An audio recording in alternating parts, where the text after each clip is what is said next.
Zachary Taylor, November 24, 1784, July 9, 1850, was an American military leader who served as the 12th President of the United States from 1849 until his death in 1850. Taylor was a career officer in the United States Army, rising to the rank of Major General and becoming a national hero for his victories in the Mexican-American War. As a result, he won election to the White House despite his vague political beliefs. His top priority as president was to preserve the Union.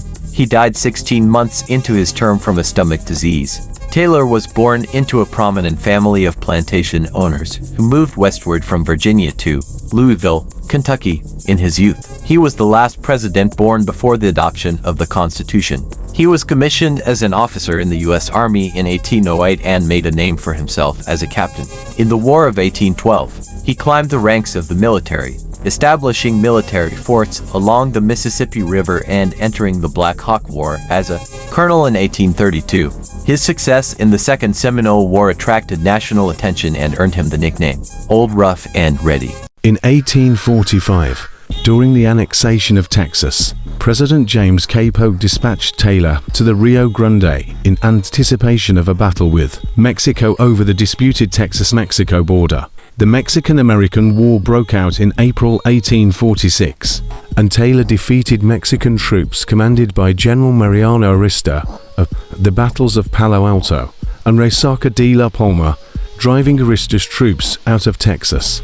Taylor then led his troops into Mexico, where they defeated Mexican troops commanded by Pedro de Ampudia at the Battle of Monterrey. Defying orders, Taylor led his troops further south and, despite being severely outnumbered, dealt a crushing blow to Mexican forces under General Antonio López de Santa Anna at the Battle of Buena Vista.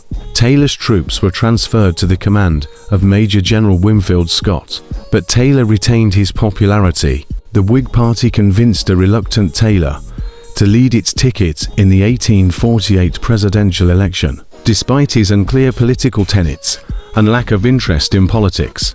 At the 1848 Whig National Convention, Taylor defeated Winfield Scott and former Senator Henry Clay for the party's nomination.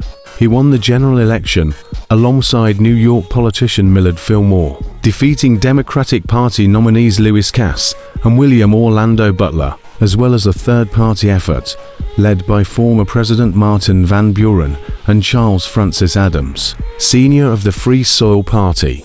Taylor became the first president to be elected without having previously held political office. As president, he kept his distance from Congress and his cabinet. Even though partisan tensions threatened to divide the Union, debate over the status of slavery in the Mexican Cession dominated the national political agenda and led to threats of secession from Southerners. Despite being a Southerner and a slaveholder himself, Taylor did not push for the expansion of slavery and sought sectional harmony above all other concerns.